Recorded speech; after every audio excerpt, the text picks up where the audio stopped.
wahlul 'uqdatam min lisani yafqahu qawli amma ba'du. Alhamdulillah, segala puja dan puji marilah kita panjatkan kehadirat Allah Subhanahu wa taala yang mana dengan taufik, hidayah dan inayahnya lah pada malam hari ini 1 April 2021 kita masih diberikan sisa usia dan waktu luang sehingga kita bisa bersama-sama tholabul ilmi dalam tema Tarhib Ramadan agar Ramadan menjadi pintu barokah bersama Ustaduna Bapak Muhammad Fauzil Azim yang semoga tholabul ilmi pada malam hari ini Allah ridhoi, Allah berkahi. Tak lupa salawat dan salam semoga tercurah kepada junjungan kita Nabi besar Muhammad Sallallahu Alaihi Wasallam, kepada keluarganya, para sahabatnya, dan juga kepada kita umatnya yang turut akan sunnah-sunnahnya. Sebelum saya lanjutkan,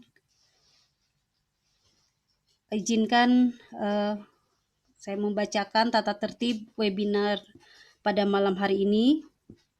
Yang pertama, dimohon kepada seluruh peserta agar mengikuti webinar hingga selesai. Yang kedua, kepada seluruh peserta diharapkan mematikan mikrofon selama webinar berlangsung, kecuali yang dipersilahkan oleh moderator. Yang ketiga, peserta diharapkan untuk mematikan kamera selama webinar berlangsung. Yang keempat, peserta dipersilahkan menulis pertanyaan melalui line chat atau bertanya langsung dengan terlebih dahulu meminta izin melalui line chat. Yang kelima, pertanyaan tertulis akan dibacakan oleh moderator. Pertanyaan lisan bisa diajukan setelah dipersilahkan oleh moderator. Yang keenam, dimohon untuk menjaga adab bermajelis. Terima kasih. Baiklah, webinar pada malam hari ini mungkin agak berbeda dari biasanya dikarenakan Ustadz kita dalam kondisi belum fit. Semoga keikhlasan beliau, kebersediaan beliau membersamai kita dalam men-share ilmunya menjadi wasilah penggugur dosa untuk beliau dan menjadikan Allah ridho terhadap beliau juga keluarganya dan melimpahkan kesembuhan, sehat walafiat sehingga beliau bisa beraktivitas seperti sedia kala. Baiklah, agar acara pada malam hari ini berjalan dengan lancar, marilah kita awali dengan membaca basmalah bersama-sama. Bismillahirrahmanirrahim. Selanjutnya, acara yang kedua yaitu sambutan dari Bu Ketua Forum Kajian Muslimah yaitu Ibu Ati. Kepada beliau, waktu dan tempat kami persilahkan.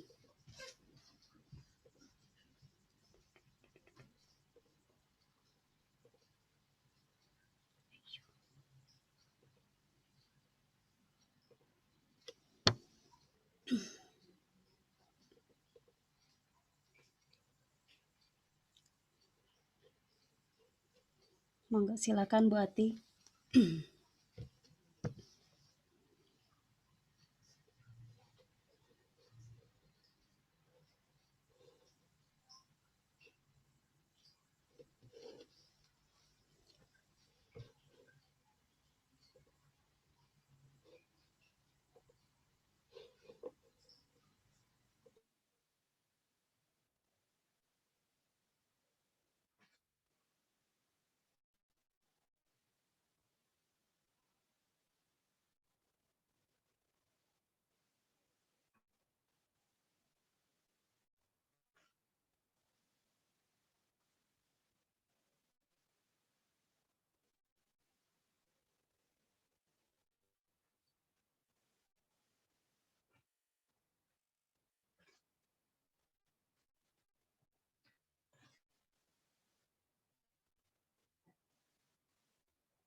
Afwan Bu Ati terdengar.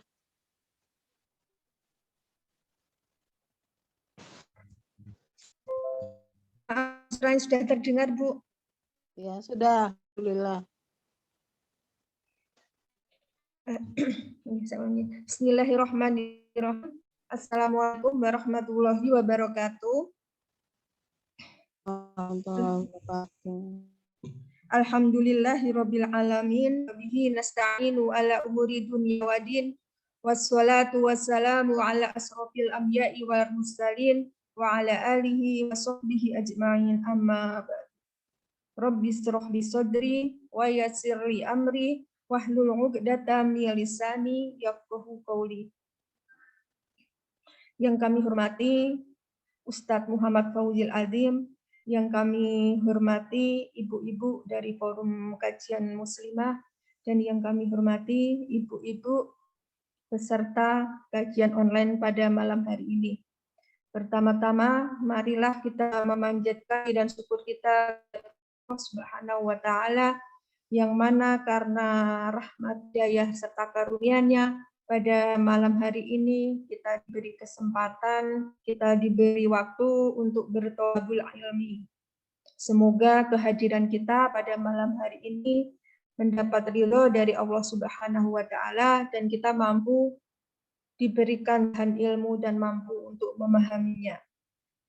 Sholawat serta salam semoga tercurah kepada junjungan kita, Nabi kita, suri teladan kita, Nabi Agung Muhammad Sallallahu Alaihi Wasallam, bersama istri-istrinya, sahabat-sahabatnya, serta umatnya yang senantiasa istiqomah di jalannya. Ibu-ibu yang kami hormati, izinlah pada malam hari ini saya mengucapkan selamat datang, selamat bergabung bersama kami Forum Kajian Muslimah Yogyakarta bagi ibu-ibu yang baru bergabung pada kajian malam hari ini. Kepada ibu-ibu yang sudah bergabung bersama Forum Kajian Muslimah, terima kasih telah senantiasa mengikuti kajian yang diselenggarakan Forum Kajian Muslimah bersama dengan Ustadz Fauzil Azim. Tak lupa saya juga mengucapkan terima kasih yang besar-besarnya kepada Ustadz Fauzil Azim atas waktunya, atas kesempatannya, walaupun saat ini beliau sedang kurang fit, namun tetap membersamai kita, tetap berbagi ilmu kepada kita. Semoga apa yang beliau sampaikan nanti menjadi amal jariah bagi beliau. Selanjutnya, pada malam hari ini saya ingin memberikan informasi, yaitu mengenai program Forum Kajian Muslimah, yaitu tentang penggalangan donasi yang kita selenggarakan pada awal tahun 2001 kemarin. Awal 2001 kemarin kita mengadakan penggalangan donasi, yaitu untuk bencana alam di tanah air, yaitu khususnya untuk Majene maupun Mamuju. Alhamdulillah pada waktu itu kita mengadakan penggalangan donasi, yaitu berupa barang maupun uang tunai. Dalam bentuk barang kita mengadakan pengumpulan donasi, yaitu berupa sembako maupun sembako, selimut, dan air mineral. Dalam kesempatan ini kita dalam menyalurkannya kita bekerja sama dengan ACT. Alhamdulillah sudah terselenggara, yaitu pada tanggal 25 Januari.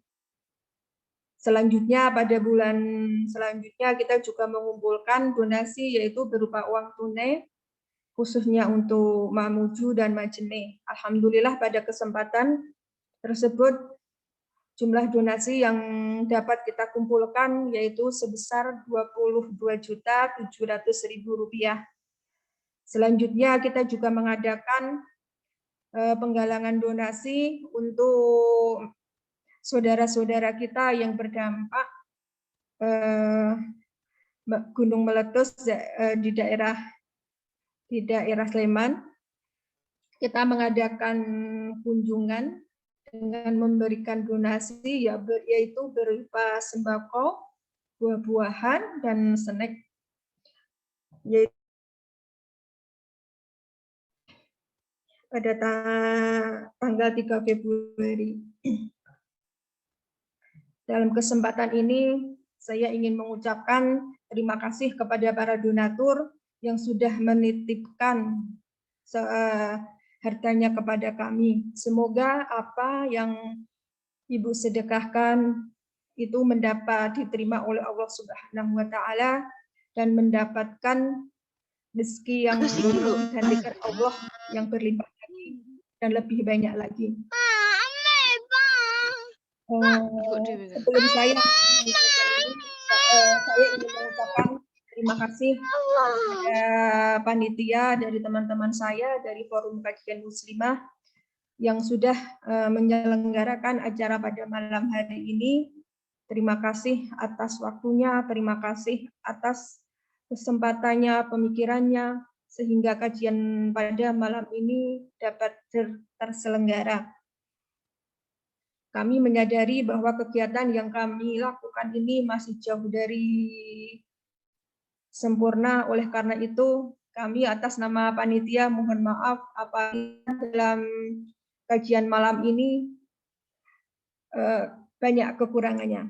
Dari saya itu saja.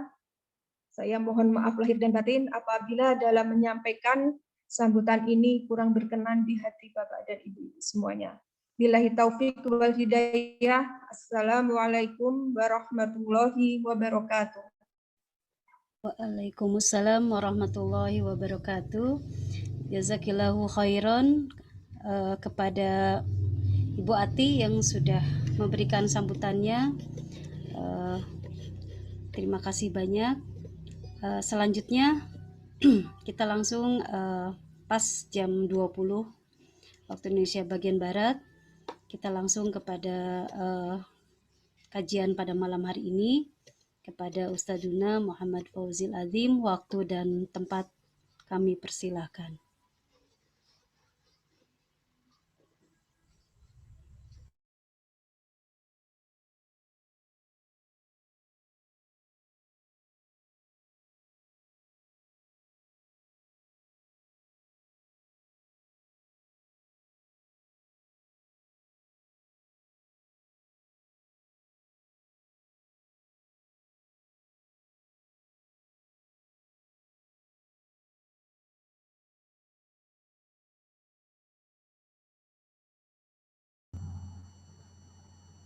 Assalamualaikum warahmatullahi wabarakatuh.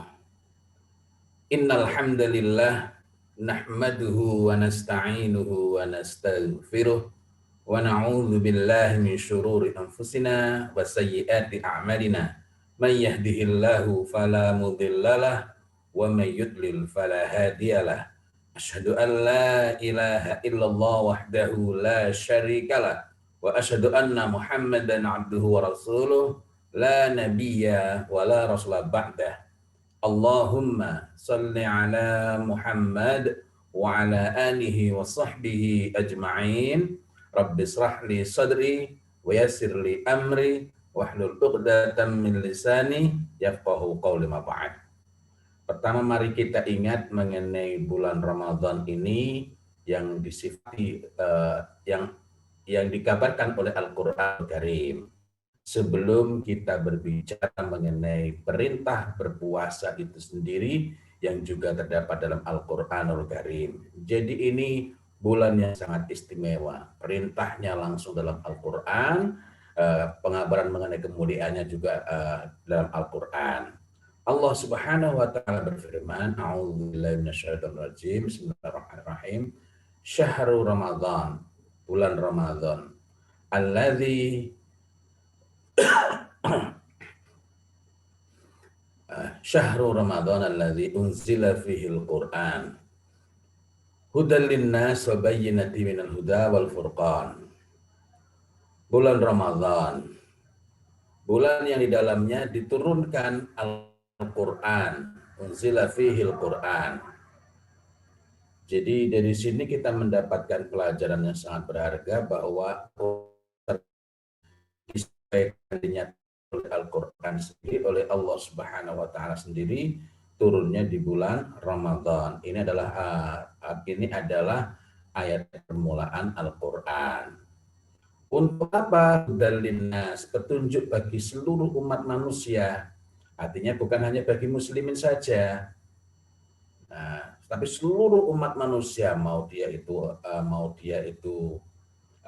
beriman atau tidak, sesungguhnya Al-Quran ini merupakan petunjuk bagi mereka.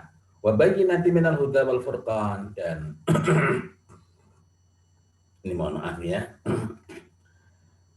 Dan itu menjadi bayinat, menjadi penjelasan-penjelasan dari petunjuk-petunjuk yang telah lalu, dikarenakan petunjuk yang telah lalu itu Injil, Taurat, itu sudah mengalami tahrif, sudah mengalami perubahan-perubahan, wal furqan, dan pembeda, sehingga kita dapat memilah mana yang masih merupakan petunjuk dari Allah Subhanahu wa Ta'ala dan mana yang tidak.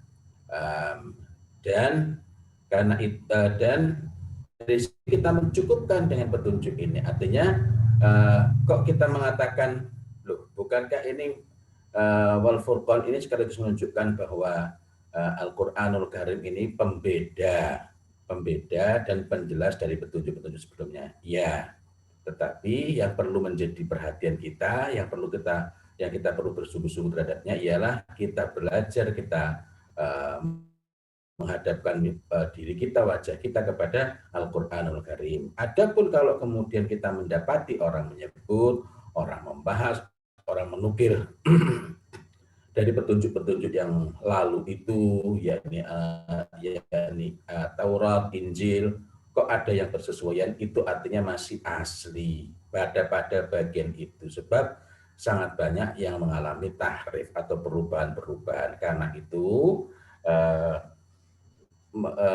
itu mempelajari kitab-kitab itu akan riskan jika kita tidak memiliki landasan sangat kokoh. Nah, pertanyaannya, apakah kalau Al-Quran, kalau Allah Subhanahu wa Ta'ala menyampaikan kepada kita bahwa Al-Quran ini adalah hudal linnas, petunjuk bagi seluruh umat manusia, apakah seluruh umat manusia itu mendapatkan petunjuk dari adanya Al-Quran? Tidak. Nah, loh, apakah kalau begitu Al-Quran salah? Tidak. Ini seperti halnya ada berdiri toko obat di satu tempat. Itu bagi seluruh penduduk. Tetapi apakah seluruh penduduk itu akan sehat dengan sendirinya karena adanya toko obat itu? Tidak. Itu sangat terkait dengan siapa yang mau mengambil dari manfaat yang ada dari toko obat itu. Begitu pula mengenai Al-Quranul Karim ini. Artinya Masya Allah, ini Allah Subhanahu wa Ta'ala sudah turunkan sebaik-baik petunjuk. Karena khairul kalam Allah, sebaik-baik perkataan Allah Subhanahu wa Ta'ala, yakni Al-Quranul Karim. Akan tetapi tidak semua manusia mendapatkan petunjuk dari adanya Al-Quran. Lalu siapa yang mendapatkan petunjuk dari adanya Al-Quran? Apakah setiap muslim pasti mendapatkan petunjuk dari adanya Al-Quran? Tidak. Alangkah banyak seorang muslim, agamanya Islam, tetapi dia buta, dia tidak tahu, dia tidak kenal dengan Al-Quranul Karim. Secara formal agamanya Islam, tetapi dia tidak tersentuh sama sekali, dia tidak mengenal sama sekali, atau hampir-hampir tidak mengenal sama sekali Al-Quranul Karim. Baik bacaannya, apalagi isinya. Jadi kalau bacaannya saja dia tidak tahu, bagaimana lagi dengan isinya. Nah, inilah yang perlu kita renungkan. Artinya, meskipun Allah Subhanahu wa Ta'ala sudah bentangkan dengan sangat dengan seluas-luasnya, dengan selebar-lebarnya, tidak otomatis itu dan Allah Subhanahu wa Ta'ala bentangkan kebaikan itu bagi seluruh umat manusia, tetapi tidak otomatis seluruh umat manusia akan mendapatkannya. Padahal Allah Subhanahu wa Ta'ala dari awal sudah menyampaikan Dan ini ditegaskan lagi dalam Quran surat Al-Maidah ya, ayat 15-16. Sesungguhnya telah datang kepada kalian cahaya dari Allah dan kitab yang menerangkan. Dengan kitab itulah Allah menunjuki orang-orang yang mengikuti keridhaannya ke jalan keselamatan. Dan dengan kitab itu pula Allah mengeluarkan orang-orang itu dari keadaan gelap gulita kepada cahaya yang terang benderang dengan seizinnya, menunjuki mereka ke jalan yang lurus. Nah, dalam hal ini kita memperoleh gambaran yang lebih jelas lagi. Ini memang petunjuk bagi seluruh umat manusia. Ini memang petunjuk bagi seluruh manusia yang ada di muka bumi ini, tetapi tidak semua mendapatkan faedah, tidak mendapatkan kebaikan dari turunnya Al-Qur'anul Karim. Al-Qur'anul Karim petunjuk bagi orang-orang yang mengikuti keridhaannya ke jalan keselamatan, artinya yang betul-betul mengikuti perintah Allah Subhanahu wa taala. Jadi menjadi muslim itu tidak otomatis kita akan mendapatkan kebaikan, tidak otomatis kita akan mendapatkan petunjuk dari Al-Qur'an Karim. Itu yang dimaksud di sini adalah yang membaca Al-Quran, tidak juga. Karena sekedar membaca itu sangat berbeda dengan mengikuti, dengan seseorang yang memiliki iltizam, memiliki komitmen sangat kuat kepada Al-Quranul Karim. Dan kita ini perlu betul-betul berhati-hati, terlebih kalau kita mengingat di masa lalu ada orang-orang yang terlepas dari iman, ada orang yang rusak imannya, padahal dia ini orang yang langsung menyaksikan turunnya ayat Al-Qur'anul Karim. Siapa dia? Nama Abdurrahman. Namanya sangat bagus, Masya Allah. Dia diangkat oleh Umar bin Khattab radhiyallahu anhu sebagai mukri dalam Islam. Coba bayangkan, kedudukannya bukan main-main ini. Mukri pertama dalam Islam. Yang mengangkat Umar bin Khattab radhiyallahu anhu. Ia ini jelas bersanad mendengarkan langsung dari Muhammad sallallahu alaihi wasallam. Akan tetapi karena lalu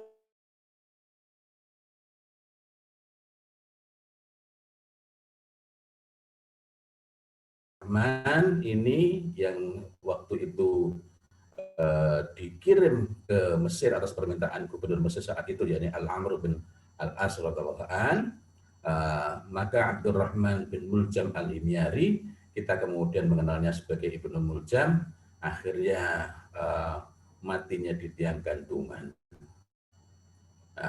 Dan ketika mati tampaknya sangat baik, lisannya seolah, kalau kita tidak tahu sejarah awalnya, hanya melihat proses ketika dia dihukum mati, itu bisa membuat kita terharu karena senantiasa berzikir terus, gitu ya. Siapa Abdurrahman bin Muljam Himyari ini? Dia ini orang yang membunuh Ali bin Abi Thalib radhiyallahu anhu disebabkan dia tertarik, dia bermaksud menikahi seorang perempuan yang bernama Fitam, dan Fitam ini mengajukan syarat kalau mau menikah dengannya dia harus mau membunuh Ali bin Abi Thalib radhiyallahu anhu. Maka Ibnu Muljam, lebih sering disebut sebagai Ibnu Muljam, Ibnu Muljam pun melakukannya. La haula wa la quwwata illa billah. Nah, kembali lagi kepada pembahasan ini. Jadi kita ini perlu merenungi betul, kita perlu menelisik kira-kira kita ini akan mendapatkan petunjuk atau tidak. Nah, siapa yang dijamin mendapatkan petunjuk dari adanya Al-Quran? Yang Al-Quran ini tidak ada keraguan di dalamnya. Dzalikal kitabu la raiba fih. Dzalikal kitabu, ini kitab la raiba fih, tidak ada keraguan di dalamnya. Huda, petunjuk lil muttaqin.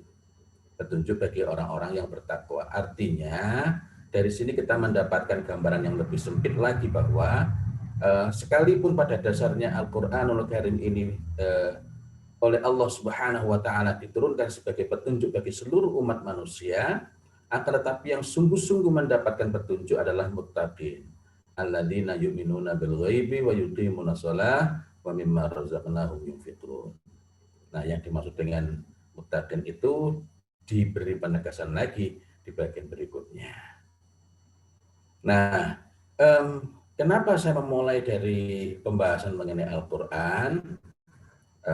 Pertama karena itulah yang disebutkan oleh Allah Subhanahu wa taala mengenai Ramadan. Kemudian yang kedua, ini merupakan contoh yang sangat nyata yang kita dengan mudah dapat memeriksa diri kita sendiri, bahkan termasuk diri kita ini termasuk kita mendapatkan petunjuk sepenuhnya enggak. Artinya ketika ada sesuatu, ada masalah, ada persoalan dalam kehidupan kita, kita ini secara otomatis merujuk kepada Al-Quran tidak? Ataukah bahkan kita ini tidak kenal, walaupun mungkin sering membacanya. Tapi tidak nyambung hati kita, tidak menjadi syifa, tidak menjadi obat Al-Quran ini. Tidak menjadi obat bukan karena kehilangan fungsinya, akan tetapi itu tidak berlaku bagi, mudah-mudahan bukan kita, bagi sebagai manusia. Nah, selanjutnya mari kita renungi firman Allah Subhanahu wa taala yang mewajibkan puasa kepada kita. Ya ayyuhalladzina amanu kutiba alaikumusiyam kama kutiba alal ladzina min qablikum la'allakum tattaqun. Hai orang-orang yang beriman, kutiba alaikumusiyam, diwajibkan atas kamu berpuasa. Kama kutiba alal ladzina min qablikum, sebagaimana telah diwajibkan atas orang-orang kamu, la'allakum tattaqun. Ayat ini menegaskan perintah itu bagi orang beriman. Apakah kalau kemudian muslim belum beriman itu terus nggak wajib? Ini kewajibannya bagi seluruh muslimin itu ya. Agar bertakwa.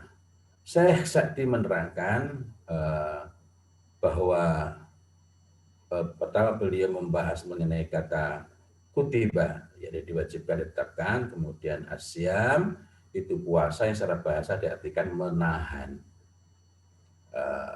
Sedangkan yang dimaksud di sini adalah menahan diri dari makanan, minuman, menggauli istri saat terbit matahari sampai tenggelam.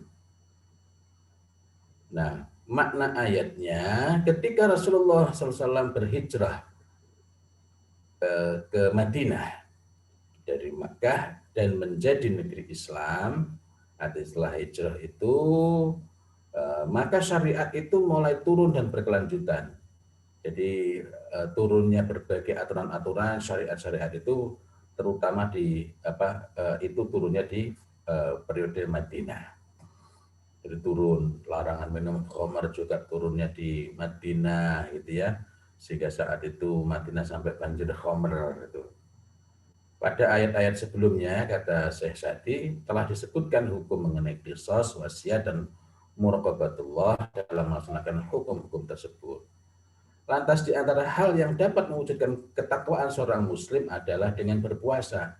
Ini menegaskan betapa sentralnya, betapa pentingnya berpuasa itu jika betul-betul berpuasa. Karena nanti kita mendapati peringatan-peringatan betapa banyak orang-orang itu yang berpuasa tetapi tidak mendapatkan apa-apa kecuali al-ju' wal 'atash, kecuali lapar dan dahaga saja. Ini hadis Nabi Muhammad SAW. Nah, karena itu saja Rasulullah Muhammad SAW telah memberikan peringatan kepada kita dengan sedemikian kuat. Lebih perlu lagi kita di zaman ini. Hari ini rasanya pilu, rasanya menyedihkan. Ramadan belum, Lebaran sudah. Dan bahkan tidak jarang baru masuk di bulan Ramadan seolah-olah dari mana? Kita ini memenuhi kualifikasi saja belum tentu. Itu sebabnya tadi saya mengawali dengan perbincangan mengenai Al-Quran, agar kita lebih mudah untuk membayangkan bahwa berpuasa ini, pertama, jika para sahabat saja itu diberi peringatan bahwa banyak yang berpuasa tidak mendapatkan apa-apa kecuali lapar dan dahaga, maka apalagi kita. Apalagi kita. Lah kok sekarang ini banyak sekali yang GR. Ibnu Rajab Al-Hambali mengatakan bahwa dahulu para salaf saleh itu mereka ini Masya Allah, dan menyebut itu saya jadi malu, itu rasanya nggak pantas membahasnya. Kenapa? Karena para salafus soleh itu ketika berpuasa Ramadan senantiasa takut kalau puasa tidak diterima oleh Allah Subhanahu wa Ta'ala. Sangat takut. Apa yang terjadi kemudian? Para salafus soleh itu selama 6 bulan penuh berdoa. Jadi selama bulan Ramadan, bulan sesudahnya, hingga bulan-bulan sesudahnya, selama 6 bulan berdoa kepada Allah Subhanahu wa Ta'ala agar diterima puasanya. Puasanya 1 bulan, berdoanya 6 bulan agar puasanya diterima oleh Allah Subhanahu wa Ta'ala. Lah hari ini kita ini puasa, ya Allah, kualitasnya belum tentu beres. Kualifikasinya belum tentu terpenuhi, tetapi begitu masuk Idul Fitri yang sering disalah maknai sebagai kembali suci, padahal itu bukan Idul Fitrah. Idul Fitri itu hari makan-makan kembali berbuka. Tapi karena salah memaknai, akhirnya orang GR. Lalu para khotib mengatakan Allahu Akbar, Allahu Akbar, Allahu Akbar. Alhamdulillah hari ini kita telah kembali suci, kembali bersih. Telah hilanglah dosa-dosa kita. Kita kembali seperti bayi. Loh, dari mana asalnya itu? Dari mana asalnya? Sejak kapan kita itu menjadi lebih baik dibanding para sahabat radhiyallahu anhu wa radhiyallahu. Kalau para sahabat, tabi'in, orang-orang soleh itu, mereka begitu khawatirnya, sebagaimana dikatakan oleh Ibnu Rajab Al-Hambali tadi itu, betul-betul berdoa selama 6 bulan agar puasanya diterima oleh Allah Subhanahu wa Ta'ala. Artinya mereka itu khawatir ada hal-hal yang salah, ada hal-hal yang tidak baik, ada hal-hal yang keliru, ada hal-hal yang rusak, bercacat, yang menyebabkan puasa mereka tidak diterima oleh Allah Subhanahu wa Ta'ala. Dan mereka sangat berharap andaikan ada satu hari saja dari puasa mereka diterima, itu sudah merupakan karunia yang sangat besar. Nah, mari kita perhatikan di sini kesungguhan mereka. Nah, dan setelah itu apa yang terjadi? Itu pun belum selesai. Setelah 6 bulan mereka berdoa agar puasanya itu diterima, amal-amal selama bulan Ramadan diterima. Jadi bukan dengan copy paste, taqabbalallahu minna wa minkum, itu masih mending itu ya. Kadang-kadang saya kadang-kadang bingung kalau ada yang mengatakan minal aidin wal faizin, atau malah dengan sekalian dengan kesalahannya ya. Misalnya minal aidin wal faizin. Nah, ini maknanya apa ini? Ya akhirnya cuma oh ya sama-sama. Hanya saya paham maknanya ini berarti ucapan selamat lebaran gitu ya. Teruskan lagi. Mari kita lihat masalahnya di sini. Dan itu terutama bukan pada individu-individu semata-mata. Nanti kita akan lihat kaitannya dengan perbincangan kita pada malam hari ini ya. Nah, jadi Allah Subhanahu wa Ta'ala menurunkan kewajiban puasa itu, kata Syekh Sa'di pada tahun kedua Hijrah, tahun kedua Hijriah, seraya menyeru muslimin dengan sebutan keimanan. Wahai orang-orang yang beriman, ya ayyuhalladzina amanu, dan memberitahukan kepada mereka bahwa dia itu mewajibkan puasa kepada mereka sebagaimana telah diwajibkan kepada umat-umat sebelum mereka, yakni umatnya Nabi Musa dan umat-umat lainnya, gitu ya. Kutiba alaikumusiyam kama kutiba alal ladzina min qablikum. Nah, untuk apa? Agar bertakwa, la'allakum tattaqun. Nah, di sini Allah Subhanahu wa taala istimewakan bulan Ramadan. Maka di antara hal yang perlu kita periksa adalah perasaan kita dalam menyambutnya. Kalau Allah istimewakan, perasaan kita itu bagaimana? Ini baru satu hal ya. Kita ini gembira menyambut Ramadan ataukah gembira menyambut Fitri? Nah, inilah bulan yang penuh barokah. Sebagaimana kita jumpai dalam hadis disebut sebagai Syahrul Mubarak. Apa yang Allah Ta'ala berikan jika kita semua penduduk di kampung kita, wilayah kita dan negeri kita ini puasanya diterima oleh Allah Subhanahu wa taala. Tadi kan puasa itu bagi orang yang beriman, ya ayyuhalladzina amanu kutiba alaikumusiyam kama kutiba alal ladzina min qablikum la'allakum tattaqun. Diwajibkan bagi orang-orang beriman agar mereka ini bertakwa. Apa yang terjadi? Hal itu bergabung. Artinya mereka ini beriman dan bertakwa dan bukan hanya individual. Allah Subhanahu wa taala akan limpahkan barokah kepada mereka. Dari mana? Dari langit dan dari bumi. Loh kok bisa begitu? Mari kita ingat Allah Subhanahu wa taala dalam Quran surat Al-A'raf ayat 96. Walau anna ahlal qura amanu wattaqau. Dan sekiranya jikalau sekiranya ahlal qura, penduduk satu negeri, penduduk negeri-negeri itu amanu wattaqau, beriman dan bertakwa. Nah, apa yang akan terjadi? La fatahna alaihim barakat. Maka pasti kami akan melimpahkan kepada mereka itu barokah. Barokahnya dari mana? Minas sama'i wal ard. Sampai di sini sangat membahagiakan. Masya Allah, kalau betul puasa kita itu secara kolektif diterima. Kalau betul puasa kita ini rata-rata diterima, ya mungkin ada yang nggak diterima 1-2 saja. Tetapi secara umum dapat dikatakan diterima.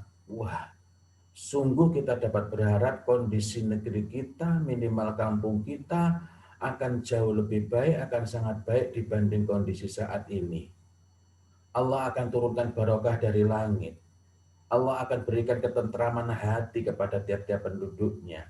Allah akan hapuskan permusuhan. Allah akan hadirkan berbagai macam kebaikan. Allah Ta'ala akan angkat penyakit-penyakit yang mengungkung manusia. Mengungkung manusia yang bukan cuma berupa orang saja. Ya. Penyakit-penyakit hati. Allah Subhanahu wa taala akan tumbuhkan dari bumi ini tanaman, dan tumbuhkan dari bumi ini, akan keluarkan dari bumi ini berbagai macam kebaikan. Berbagai macam kebaikan.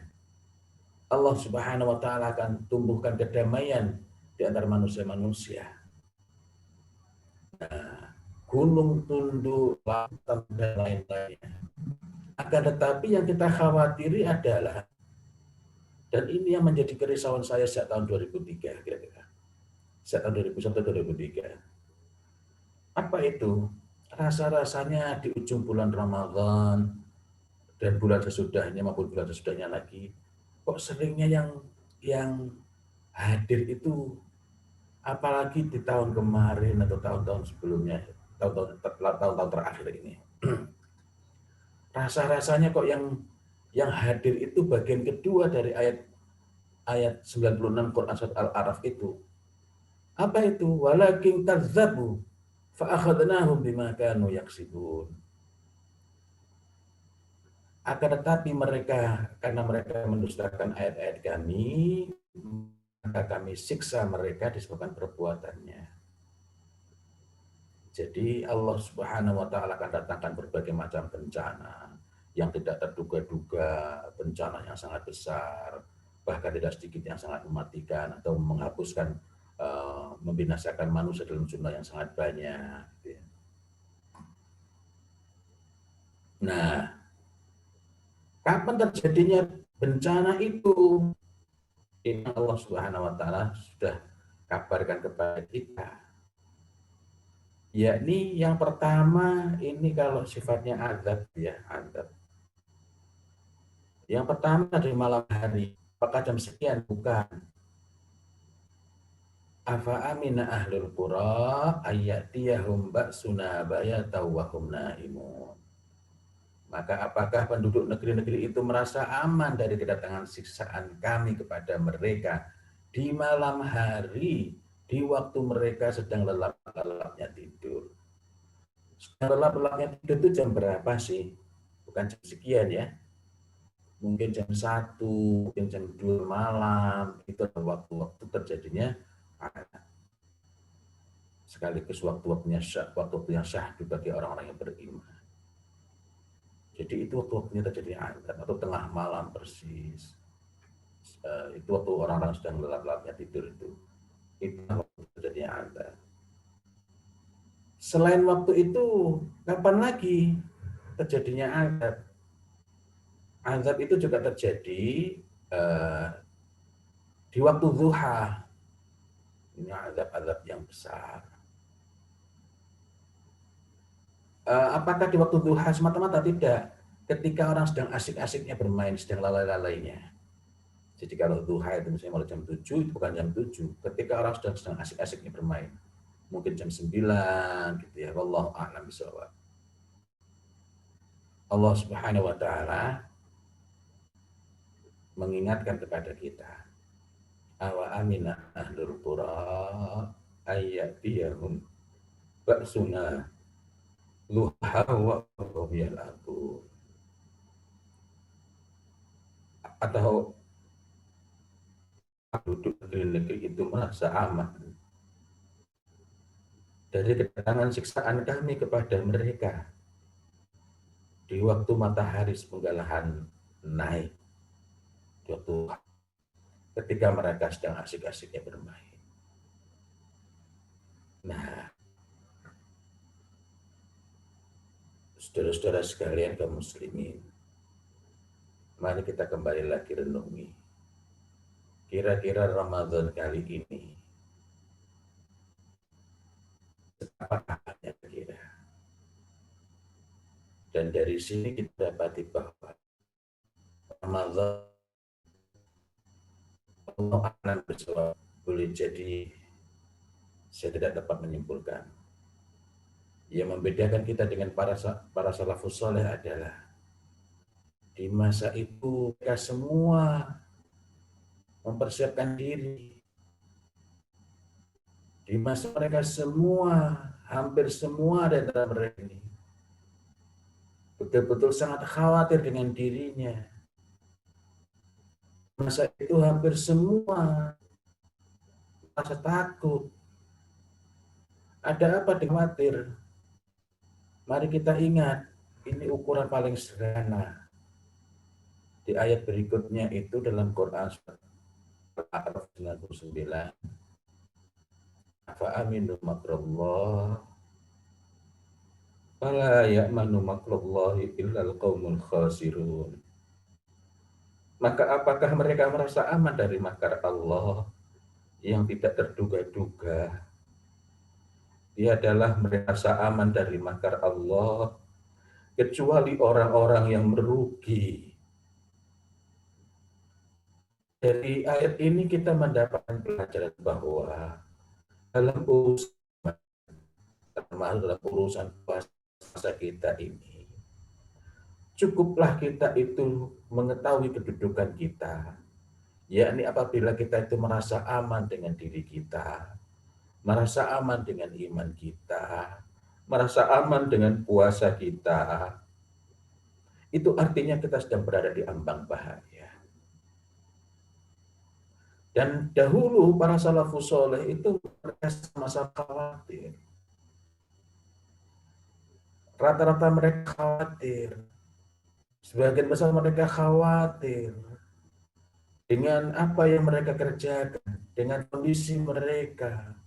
Dan karena itu tadi sebagaimana disampaikan oleh Ibnu Rajab Al-Hambali, para salafus sampai 6 bulan berdoa kepada Allah Subhanahu wa taala agar puasanya diterima. Dalam keadaan itu, mohon maaf kalau saya tadi katakan yang membedakan kita dengan para salafus saleh. Maka mereka cukup dengan memperhatikan diri mereka masing-masing. Tapi untuk hari ini, untuk kondisi hari ini, rasa-rasanya kita ini memiliki tanggung jawab, kita ini memiliki PR bersama. Selain memperbaiki diri sendiri, kita ini juga menghadapi tantangan. Kita ini juga dituntut untuk mengajak orang-orang terdekat kita, untuk mengajak orang yang lebih jauh lagi, untuk mengingatkan mereka semua agar mereka itu puasanya termasuk yang diterima oleh Allah Subhanahu wa taala. Kita berusaha menjaga dengan berbagai hal yang mampu kita lakukan, yang sanggup kita kerjakan. Kita berusaha untuk mengajak mereka, minimal keluarga kita, teman-teman kita, misalnya di grup-grup WA, agar terhindar dari hal-hal yang merusak, agar terhindar dari hal-hal yang menjadikan puasanya itu tidak diterima oleh Allah Subhanahu wa taala. Secara individual, kalau puasa kita itu tidak diterima oleh Allah Subhanahu wa taala, artinya kita itu keluar dari bulan Ramadan dalam keadaan tidak mendapatkan ampunan dari dosa, dalam keadaan dosa-dosa kita tidak diampuni oleh Allah Subhanahu wa taala, maka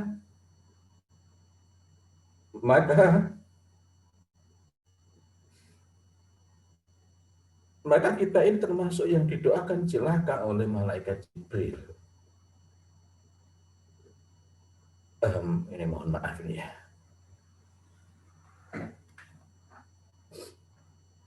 Kembali lagi soal tadi.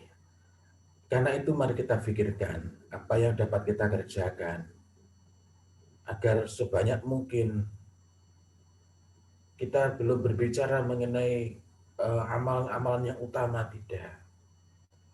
Melainkan kita berbicara mengenai pada tingkat yang paling minimal saja, yakni bagaimana agar kita memenuhi kualifikasi untuk dapat diterima puasa kita oleh Allah Subhanahu wa taala. Dan itulah yang dahulu dipersiapkan betul oleh para salafus soleh, yakni mereka ini menata dirinya, berusaha mengilmui dengan sungguh-sungguh, menjaga diri sedemikian kuatnya, bahkan sampai saat itu kalau memasuki bulan Ramadan, semisal di masa Imam Malik rahimahullah ta'ala, maka seluruh majelis ilmu itu bahkan ditiadakan. Kenapa? Karena orang itu lebih fokus kepada bagaimana agar puasanya itu diterima oleh Allah Subhanahu wa taala.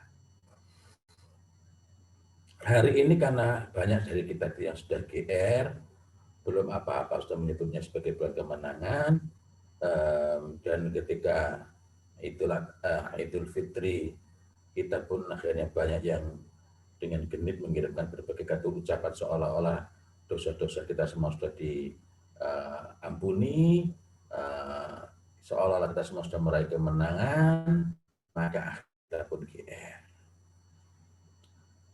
Nah, saudara-saudara sekalian,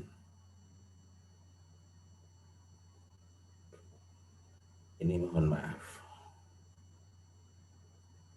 Saya sebenarnya sangat ingin menekankan betul kepada Quran surat Al-A'raf ayat 96 itu hingga 99. Tetapi rasanya campur aduk perasaan saya. Ya. Saya hanya ingin mengingatkan bahwa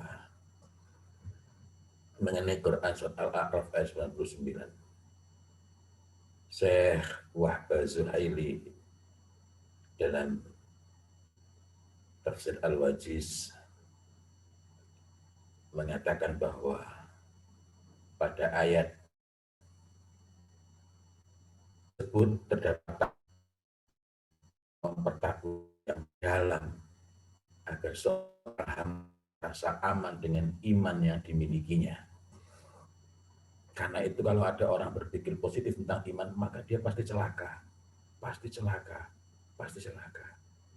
Bahkan dia harus senantiasa takut kalau Allah timpakan kepadanya. Kalau dia itu ditimpa cobaan yang mencabut imannya. Karena itu hendaklah dia selalu berdoa, ya muqallibal qulub, tsabbit qalbi ala dinik. Nah, secara sederhana ada beberapa hal yang dapat kita perhatikan. Saya tidak membahas secara rinci, tetapi ketika berbicara mengenai bagaimana agar kita ini kolektif dapat diterima puasanya bukan cuma diri sendiri, yang diri sendiri pun belum tentu diterima, bukan cuma seorang dua orang, melainkan rata-rata hampir seluruhnya. Dan karena itu kita tidak boleh cuek melihat perilaku orang dalam kaitannya dengan bulan Ramadan ini, apalagi dengan tayangan dan lain-lain, gitu ya. Paham menjadikan puasa itu dijamin tidak diterima oleh Allah Subhanahu wa Ta'ala. Kata Rasulullah Muhammad SAW, barang siapa yang tidak meninggalkan perkataan dusta atau zur dan malah mengamalkannya, maka Allah tidak butuh dari rasa lapar dan dahaga yang harus dia tahan. Apakah yang dimaksud dengan azur itu? Yakni berkata dusta dan memfitnah atau buhtan. Sedangkan mengamalkannya berarti melakukan perbuatan-perbuatan keji yang merupakan akibat dari perkataan dusta yang telah Allah larang tersebut. Nah, kita mungkin menjaga diri, menahan diri. Kita mungkin benci dengan perbuatan dusta. Kita mungkin menjauhi perbuatan dusta. Akan tetapi betapa banyak orang yang tidak selamat dari dusta jenis kedua. Maksudnya gimana itu? Dusta itu secara sederhana. Pertama, orang yang berdusta orang yang berdusta secara sadar dan sengaja. Sementara yang kedua adalah orang yang tidak merasa berdusta, bahkan dia itu benci dusta, padahal agama ini telah menghitungnya sebagai pendusta dengan kedustaan yang sangat nyata. Loh, kok bisa begitu? Rasulullah Muhammad sallallahu alaihi wasallam bersabda, "Kafa bil mar'i kadziban."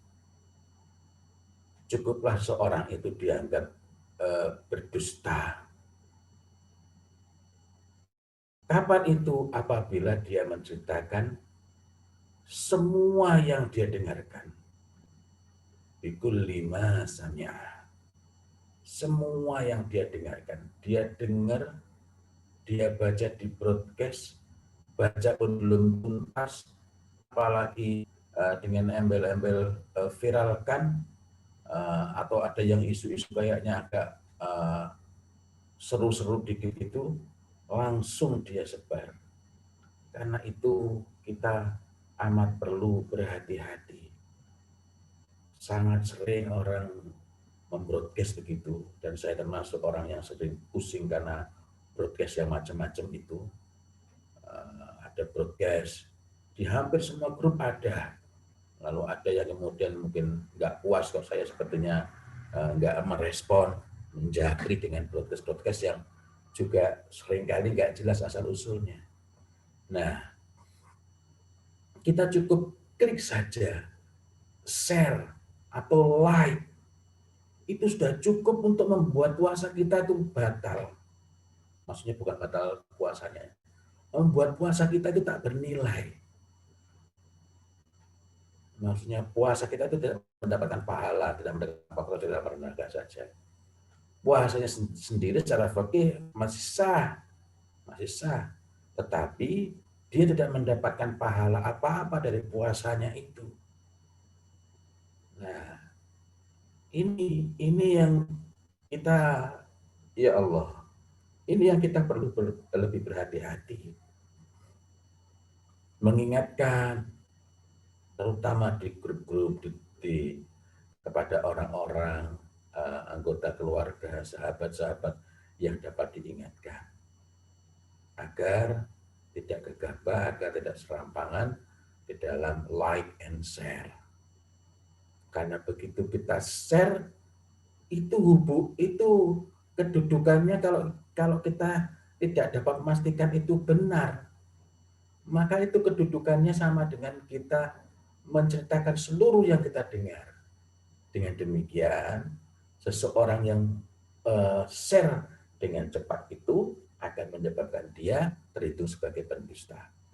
Nah, kalau dia ini berdusta pada saat dia sedang berpuasa bulan Ramadan, maka dia tidak mendapatkan apa-apa dari puasanya kecuali lapar dan dahaga saja, selain dosa yang telah ditetapkan baginya. Karena itu, sebagaimana Al-Quran itu diturunkan bagi seluruh umat manusia, tapi tidak seluruh manusia mendapatkan petunjuk dari adanya Al-Quran. Nah, begitu pula Ramadan ini yang penuh kebaikan, ini syahr buka lebar dan itu jahim itu rapat-rapat, tetapi tidak berarti otomatis kita itu akan mendapatkan kebaikan yang sangat besar. Ya. Nah, ada lagi dusta di luar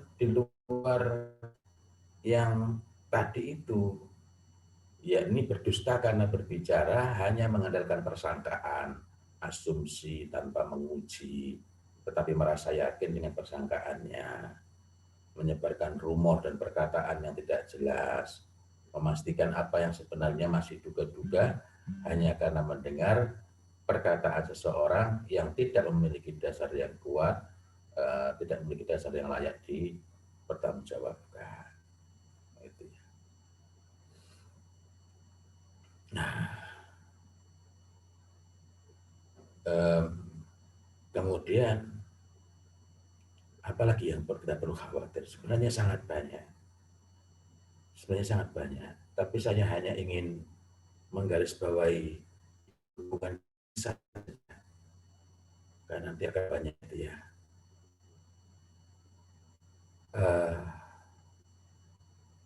Yakni siapa tidak menanggung dari puasanya kecuali lapar dan dahaga, sehingga dengan demikian dia nanti akan termasuk orang yang mendapatkan doa celaka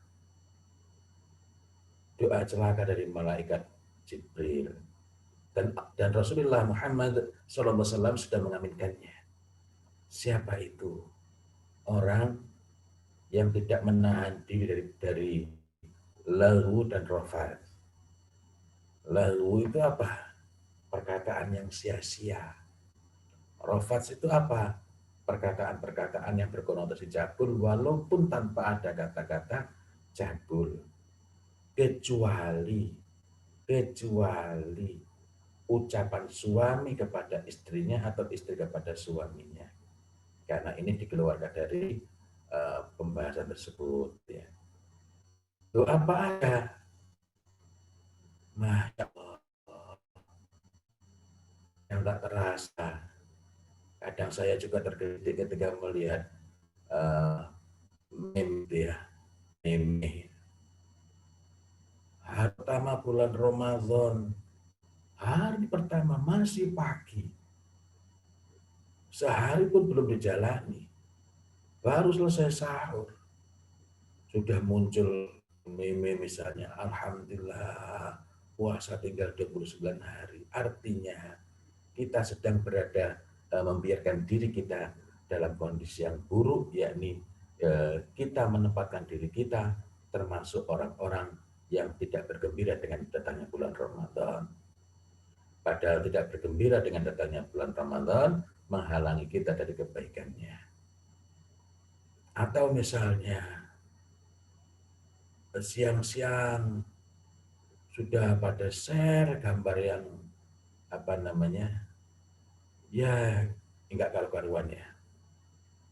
Atau misalnya tidak ada sunnah-sunnah yang berkenaan dengan berkenaan dengan hal-hal yang cabul, tetapi di masyarakat kita itu masyhur, sehingga kadang-kadang di malam Jumat seperti ini lalu menampilkan jangan lupa sunnah malam Jumat, walaupun tidak menyebutkan ungkapan-ungkapan yang cabul, tetapi kalimat itu ketika sama-sama dimengerti arahnya kepada yang cabul, maka itu termasuk rafat. Nah, masalahnya adalah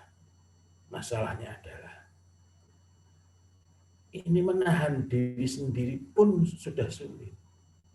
Sementara kita tadi melihat dalam Quran surat Al-A'raf ayat 96. Sekarang tantangan kita itu bagaimana agar puasa kita itu secara umum, secara kolektif, rata-rata diterima, bukan cuma diri kita sendiri. Itu tadi yang saya katakan, bedanya kita dengan para sahabat, bedanya kita dengan para salafus soleh, karena mereka semua sudah mengkhawatir dirinya. Sementara hari ini banyak yang sudah merasa aman, bahkan sebelum berpuasa pun sudah merasa aman, seolah-olah puasanya pasti diterima oleh Allah Subhanahu wa Ta'ala. Nah, karena itu menahan diri dari hal-hal yang dapat menyebabkan puasa tidak mendapatkan apa-apa. Anak biar anteng dikasih akses melihat atau melakukan hal-hal yang lalu dan bahkan condong kepada rafat. Nah, ini semua merupakan kondisi yang mengkhawatirkan. Saya kira itu yang dapat saya sampaikan. Mohon maaf sekiranya terasa tidak sistematis. Mudah-mudahan Allah Subhanahu wa Ta'ala ridhoi kita, Allah Subhanahu wa Ta'ala ampuni kita, dan mudah-mudahan Ramadan kali ini ujungnya benar-benar barokah, makin tentram, makin penuh kebaikan negeri kita, minimal daerah kita, minimal kampung kita, minimal lingkungan sekeliling kita, yakni rumah kita dan tetangga kiri kanan kita.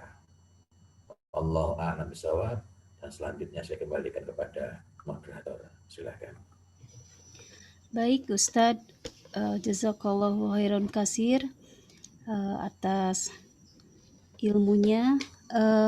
Untuk sesi tanya jawab masih Bisa Ustadz atau gimana? Satu penanya saja. Oh, oke. Baik, dipersilakan kalau ada yang mau bertanya. Mungkin bisa izin dulu, nanti bisa saya bukakan di unmute.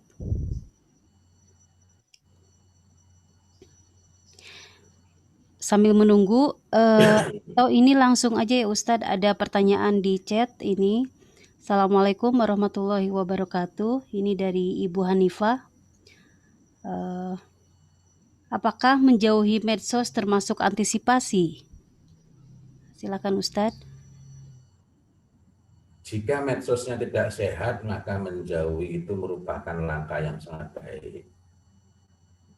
Saya mengatakan demikian karena medsos itu ada yang sehat, pertemanannya pun terjaga, atau kalau untuk FB saya itu saya sifatnya page sehingga tidak sifatnya bukan berteman begitu ya. Jadi kalau medsosnya tidak sehat, maka menjauhi medsos itu merupakan langkah yang sangat baik, merupakan langkah antisipasi, dan beberapa orang soleh, beberapa ustadz di negeri ini saya mengetahui juga memiliki kebiasaan di bulan Ramadan, biasanya sehari, 2 hari, atau seminggu sebelumnya, mereka berpamitan dari berbagai WA itu untuk kemudian dimasukkan lagi setelah pertengahan Syawal gitu ya. Nah, ada yang seperti itu. Dari grup WA semacam apa? Karena misalnya saya satu grup dengan beberapa orang ustadz itu, dari grup WA yang memang isinya campur aduk gitu ya. Campur aduk itu artinya tidak selalu kondusif, tetapi di grup WA yang senantiasa berbicara tentang ilmu, maka beliau-beliau ini tidak keluar. Artinya ini sekedar contoh saja, pelajaran juga bagi kita. Jadi bukan medsosnya semata-mata. Kembali lagi, kalau misalnya medsosnya memang tidak kondusif, tidak suportif, maka menjauhi medsos itu merupakan langkah antisipasi yang baik. Itu saya kira jawaban saya. Dan masih ada yang raise hand sepertinya. Baik, ada yang langsung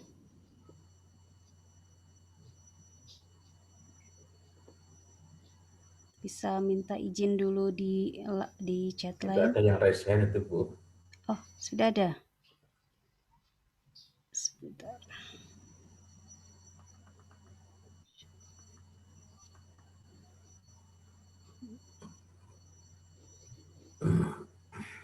Bentar.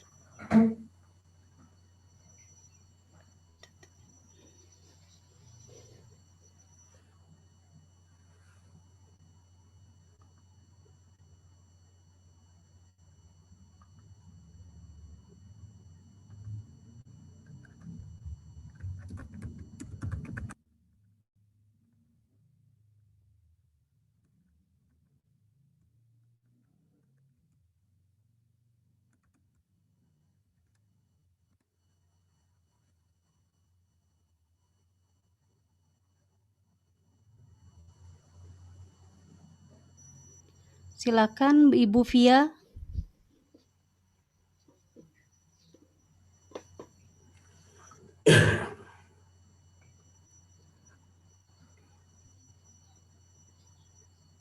Masih di mute sepertinya, Bu. Sudah saya buka tapi kok nggak ini ya.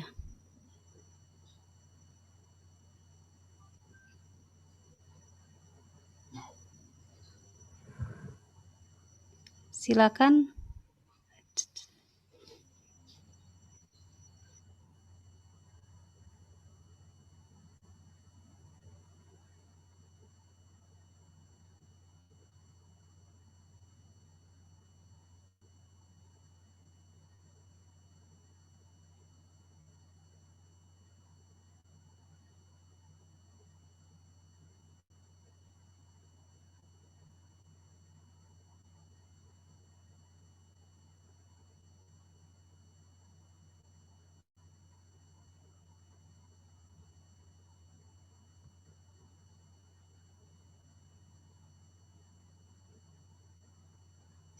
Sudah saya buka, monggo Ibu Via.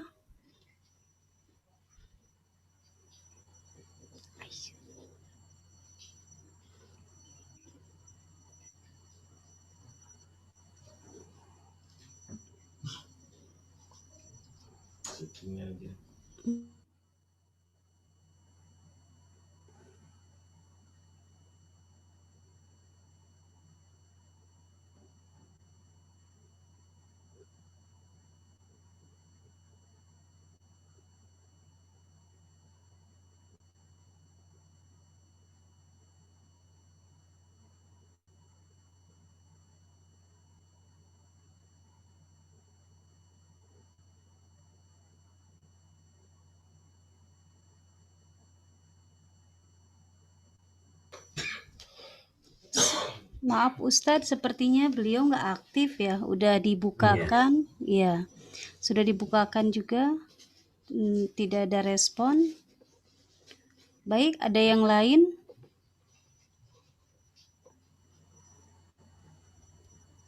Mungkin agak saya agak tercenung dengan tadi yang disampaikan Ustadz di akhir itu tentang dusta itu. Kadang-kadang yang tidak kita sadari, ya, like and share itu banyak sekali, terutama para emak yang memang seringnya latah ya. Dan juga kami yang biasanya para emak yang jualan itu Ustadz, pada masa-masa Ramadan ini tugasnya memang lebih berat lagi dalam menghadapi godaan untuk bermuamalah. Gimana itu tip dan triknya?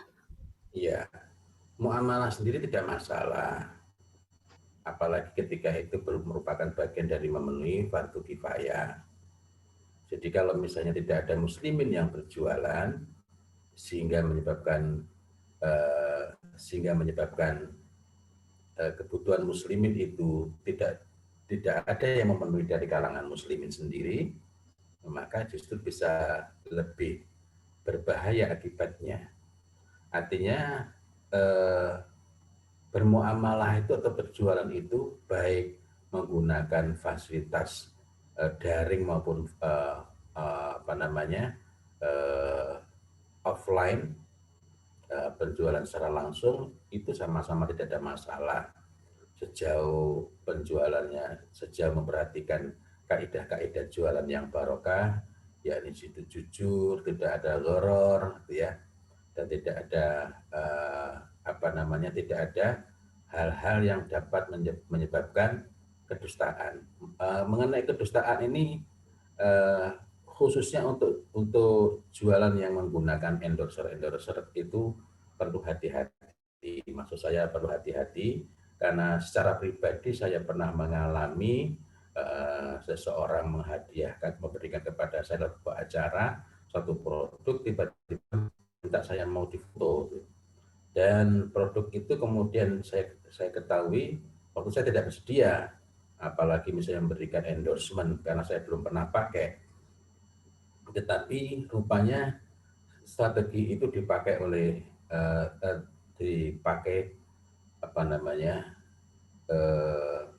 banyak orang diperlakukan hal yang sama, disuruh pegang atau dikasih, dan orang seringkali tidak berani mengatakan tidak ketika diminta untuk memberikan endorsement, diminta untuk memberikan testimoni, padahal dia belum pernah pakai. Disebut testimoni itu kan kalau sudah pakai.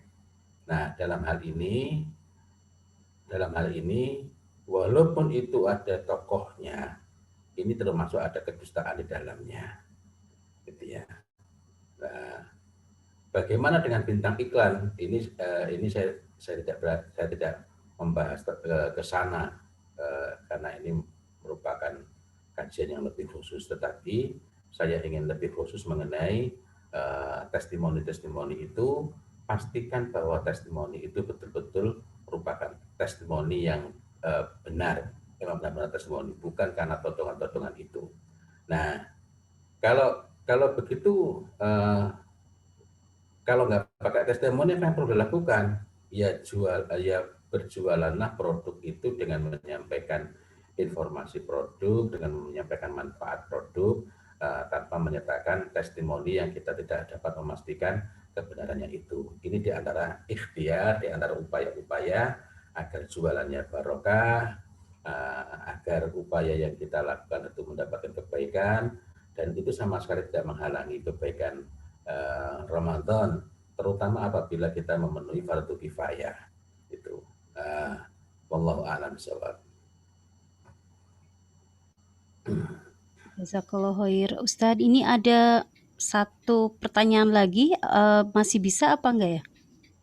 Iya, ya. Ini dari Ibu Hanifah. Boleh nanya lagi, bagaimana dengan yakin terhadap iman? Apa yang harus dipelajari? Rauf dan khauf itu susah, seimbang di saya. Dengan background teknik yang jika A maka B. Pertama-tama, Mau nggak? Silakan Ustadz. ya. Pertama-tama, marilah kita itu belajar menundukkan hati kita, menundukkan diri kita kepada apa yang dimaui, kepada apa yang telah digariskan oleh Allah Subhanahu wa taala. Jika dalam suatu urusan itu Allah Subhanahu wa taala suruhkan kepada kita itu untuk takut, maka yang harus ada pada diri kita itu adalah takut. Yang takut itu sendiri nanti macam-macam bentuknya. Dalam urusan mendidik anak misalnya, Allah Subhanahu wa taala suruhkan kepada kita itu untuk takut dalam bentuk khasyah. Wal yakhshal ladzina law taraku min khalfihim dzurriyyatan dhi'afan khafu 'alaihim falyattaqullah wal yaqulu qawlan sadida. Dalam urusan iman, kalau Allah Subhanahu wa taala sudah tegaskan bahwa tidak ada yang merasa aman dengan imannya kecuali orang-orang yang merugi, itu berarti kalau kita tidak ingin menjadi orang merugi, ya kita ini harus tidak merasa aman dengan iman kita. Kita ini perlu senantiasa berdoa kepada Allah Subhanahu wa taala agar dikokohkan iman kita, tidak merasa tenang dengan nggak mungkinlah saya akan berubah. Nah, jadi bukan keseimbangan. Seimbang itu nggak mesti baik. Seimbang itu nggak mesti baik. Anak yang seimbang antara kebaikan dan keburukannya juga nggak baik. Anak yang seimbang antara pembangkangannya dan ketaatannya juga baik.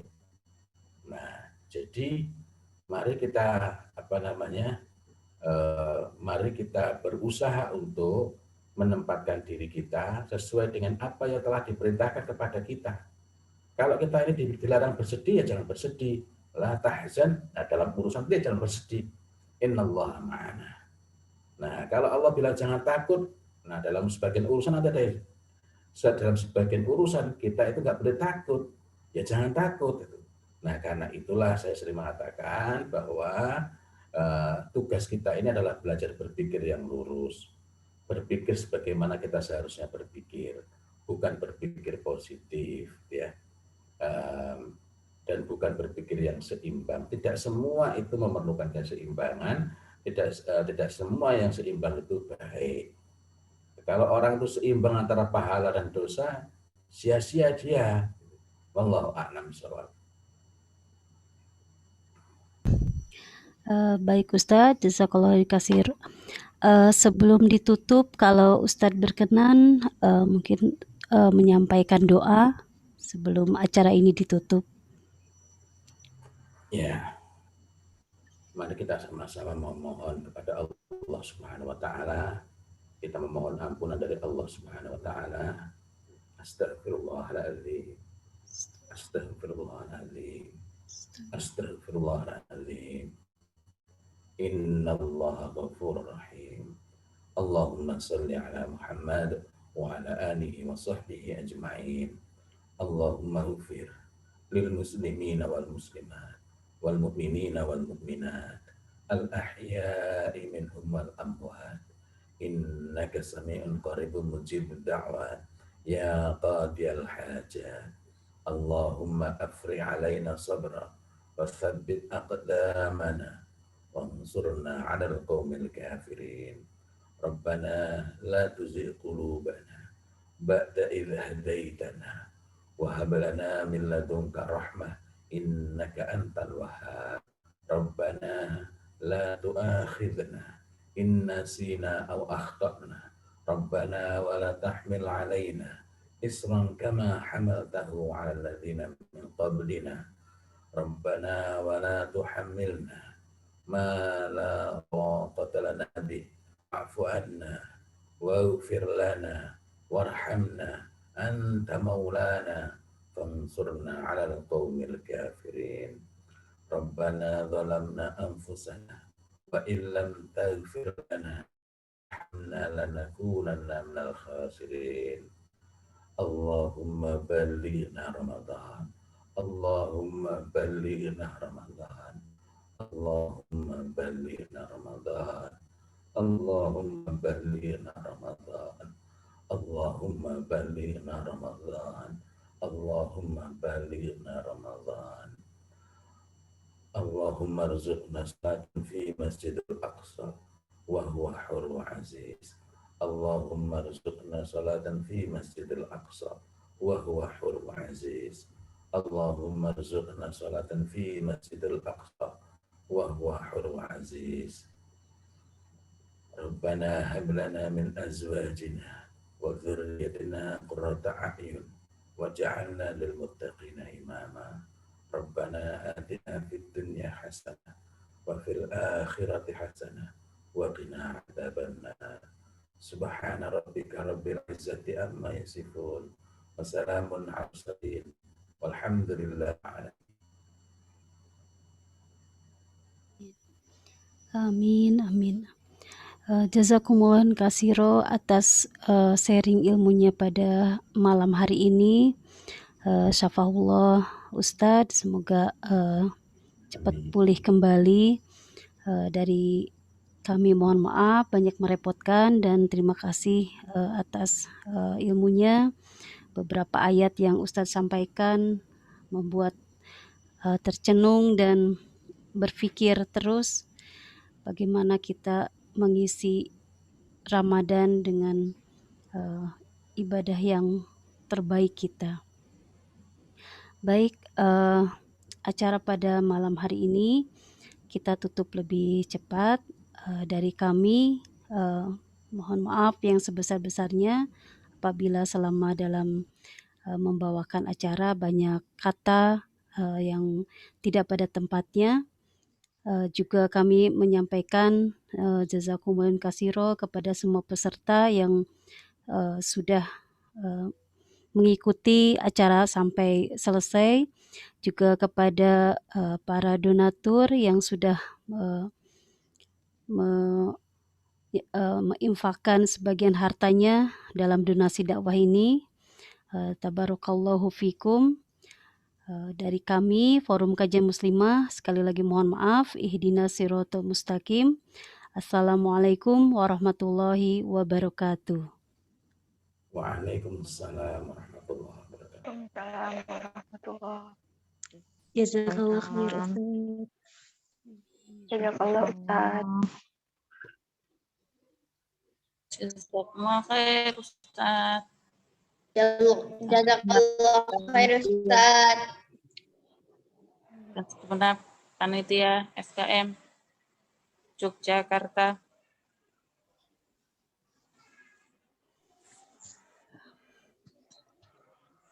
Sama-sama. Ya, sama-sama wa'iyyakum. Terima kasih semuanya. Assalamualaikum warahmatullahi wabarakatuh. Waalaikumsalam. Waalaikumsalam. Jazakallah khair semuanya.